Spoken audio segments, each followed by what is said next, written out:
Well, good morning, everybody. It's been a while since I've made a video because there's really nothing going on. And as you can hear this morning, got one of my higher sensitivity radios on the penetrator, and there's really not much going on. That's channel 9, no Puerto Ricans. That's channel 6.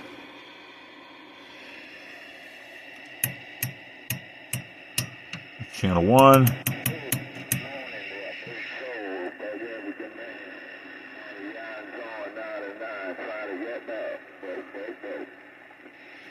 Probably pretty much all that's out there.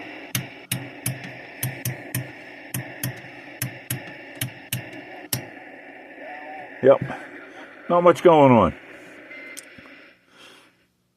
Anyway, the main point is why I'm making this video.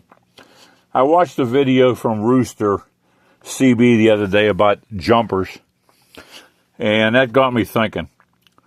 This is from the Browning Eagle Mark III handbook. When a too high SWR is encountered, better loading of the transmitter can sometimes be obtained by adding a 3 or 4 foot length of coax to the existing feed line. Changing the line length is not a surefire cure. The best cure is to use a proper matching network between the transmitter and the feed line. These networks are described in several popular antenna texts, kind of like the little Johnson matchbox that I use. So that's from the Browning Eagle Mark III instruction manual. Okay. But that's only part of it. Rooster doesn't like jumpers. Well, unfortunately, jumpers are a fact of life, but here's some things that you need to know about them. Radio Shack used to make and sell jumpers with these crimped-on connectors. Yes, they're cheap. Yes, they're junk. Yes, they can ruin your radio. And yes, you should throw them away if you encounter one. Or cut them off and put the right style of PL259 connector on there. Little spiderweb one. Learning how to solder a PL259 takes a little bit of work, and it's worth it.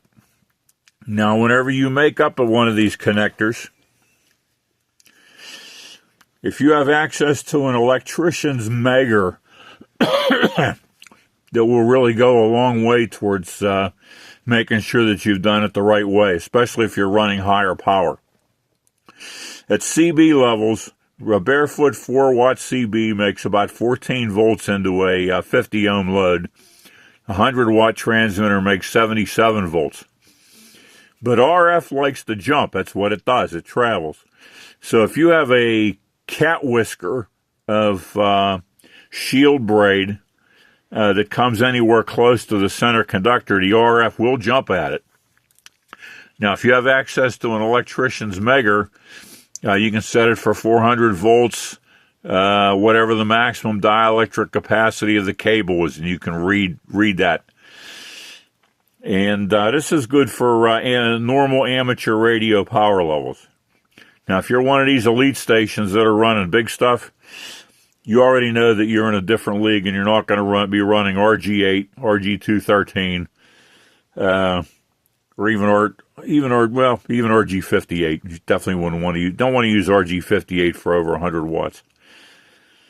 So that's the scoop on jumpers and the history. And like I say, the only reason that I have this Radio Shack jumper is because it's historical.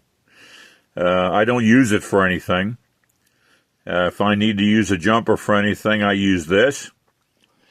Or, like I have with my Olsen sidebander here, I have RG8 between it and the Radio Shack sampling unit for the triple meter. So everything is soldered, everything's heavy duty, and everything's quiet. So here we are on the eve of Memorial Day and summer, and hopefully the DX will be back in the fall.